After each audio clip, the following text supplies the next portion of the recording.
Good morning mga kabady. Update lang po natin yung umorder sa atin ng L300FB 2016 model kay Boss Renato Bredes ng Tabaco City, Albay pa po to mga kabady. Before po tayo mag-update sa kanya mga kabady, I want to share this Bible verse, Proverbs 3:5-6. Trust in the Lord with all your heart and lean not your own understanding. In all your ways submit to Him and He will make your paths straight. Yan mga kabady, napakaganda po itong Bible verse na to in Proverbs chapter 3 verse 5-6 mga kabady. Yan, ayan po yung unit ni Boss Renato Bredes ng Tabaco, Albay mga kabady. In order lang po to mga kabady, na online lang po na pinagawa niya sa akin mga kabady. Hindi pa po kami nakikita itong mayari nito. Ito pong gagawin namin sa kanya is 2016 model po. Full stainless po ang i-assemble namin mga kabady. And fully restoration po. Ito po yung sa kanya mga kabady. Yan po, ina-assemble na po namin. Stainless body po to. Full stainless. From flooring to roofing po. Yan mga kabady. Yan po yung sa kanya. From Tabaco, Albay pa po ito mga kabady.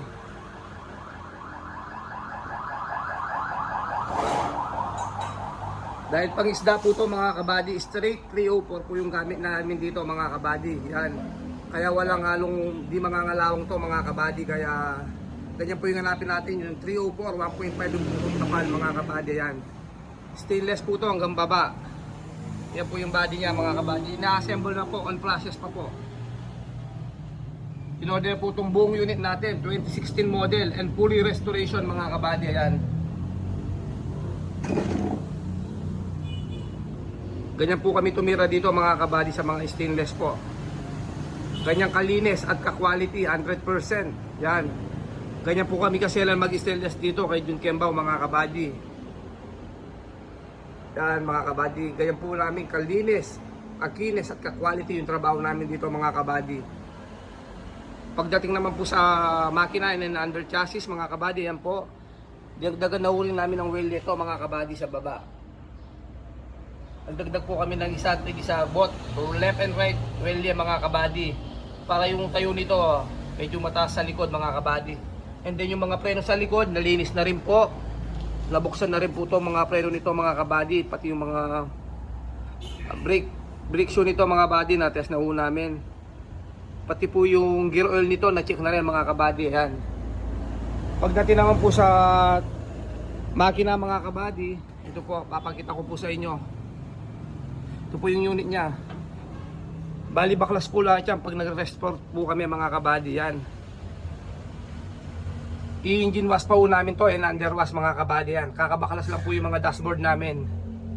Ganyan po kami mag-restore dito mga kabady. Lilinisin po namin yung mga dashboard nito. Yan. As in, kalas po lahat mga kabady. Yan. Pagdating naman po sa makina mga kabady, yan yung mga gamit namin filter. Mga big po yan mga kabady. Yung po mga gasket nito, bago na rin po mga kabady. Valve cover gasket and then the half moon. Bagong chainsaw na rin po to and tune na mga kabady. Pagdating naman po sa mga timing belt, yan, na-reseal na rin po to mga kabady. Bagong oil seal na po yung sa loob ng mga timing belt. Bago rin po yung mga tensioner mga kabady. Yan po yung pinagpalitan namin. Pati mga timing belt dito, dalawa, maliit and big. Bago na rin po mga kabady. Yan. Actually yung timing belt nito mga kabady maayos pa, pero in order po sa atin, pinalitan po natin ng bago. Pinabukas po muli natin yung mga timing belt. Pinapalit po natin ng bago uli, para wala na silang papagawa. Pagdating naman sa radiator, yan, bagong linis na rin po, bagong overhauling na rin po mga kabady. Pati po yung mga fan belt nito sa alternator bago, and then the power steering, alternator, fan belt, bago po lahat yan, mga brand new po yan. Bando brand po yan mga kabady.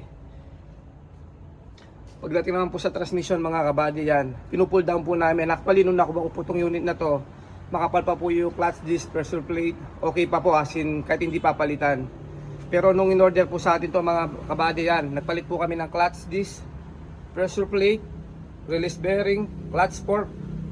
Yan mga kabady. As in pinalitan po namin para pa iuwi ng Albay to, hindi kami magkakaaberya mga kabady. Yan, sinusigurado po namin yung mga unit namin mga kabady. In order po sa atin to, fully restoration, asin bago yan. Ganyan po yung hanapin natin mga kabady, yung papalitan po lahat para isang gawaan na lang po mga kabady. Ayan po. And then pagdating naman po sa baba nito, mga ball joint, na-check na rin po namin, mga tie rod, upper link, na-check na po lahat to, center post, pati po yung mga grasahan dito mga kabady, na-repack na po namin lahat to. Yan. Yun po yung unit niya mga kabady, is 2016 model po. In-order po ni Renato Bredes ng Tabaco Halbay mga kabady. Sa mga gustong magpagawa po dyan mga kabady, dumirect na lang po kayo mag-message sa amin. Jun Kembao, FB Body made to order mga kabady. Wala na pa kayong ibang dadaanan pa mga kabady. Direct na lang po kayo mag-message sa akin para mapag-usapan po yung papakustomize nyo. Ang kagandahan po nun sa amin mga kabady, kami mismo yung nag-assemble ng mga body namin na stainless. Kaya pinupulido namin yung trabaho namin dito mga kabady. Ganyan po kami kaselan mag-stainless dito kay Jun Kembao mga kabady. Hindi po kami bara-barang gumagawa dito mga kabady yan. Tignan nyo po kalinis at ka-quality mga kabady. Ito yung tunay na 100% quality works mga kabady. Subukan nyo po mga kabady, hindi po kayo masasayang mga pera nyo dito mga kabady yan. Legit na legit 100% quality works by Jun Kembao mga kabady. Direct message nyo lang po ako mga kabady. Para sa inyong ipapakustomize, gagawin po natin. With sider kung gusto nyo po. Yan, may available po tayo dito mga unit. Kung gusto nyo po magpa-customize, tawag lang po kayo sa akin. Or direct message nyo lang po ako kay Jun Kembao, FB Body made to order mga kabady. Maraming salamat po. Stay safe po. And God bless po everyone. Maraming salamat po.